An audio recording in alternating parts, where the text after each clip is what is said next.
Huli ngayon ang nakatalang top 9 most wanted person na sangkot sa illegal na droga sa ikinasang anti-illegal drug operation ng pulisya sa Quezon City. Yan ang tinutukan ni Patrolman St. Mark Roland Viana.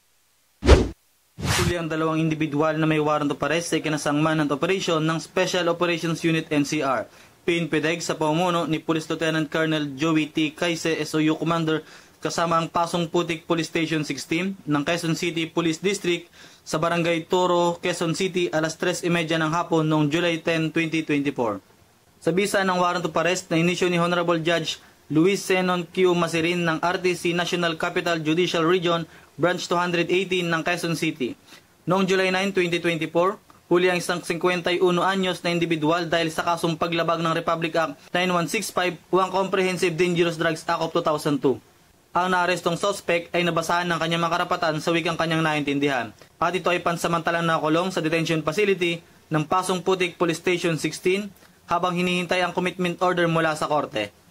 Sa naganap na ikinasang warrant of arrest ng PNP-DEG, SOU NCR ay naging matagumpay dahil sa tulong at suporta ng mamamayan at impormasyong kanilang binibigay ay naging successful sa pagkakahuli ng isang drug personality at sa husay ng estratehiya ng mga operatiba ng PNP-DEG SOU NCR noong July 10, 2024 sa lugar ng Barangay Bahay Toro, Quezon City.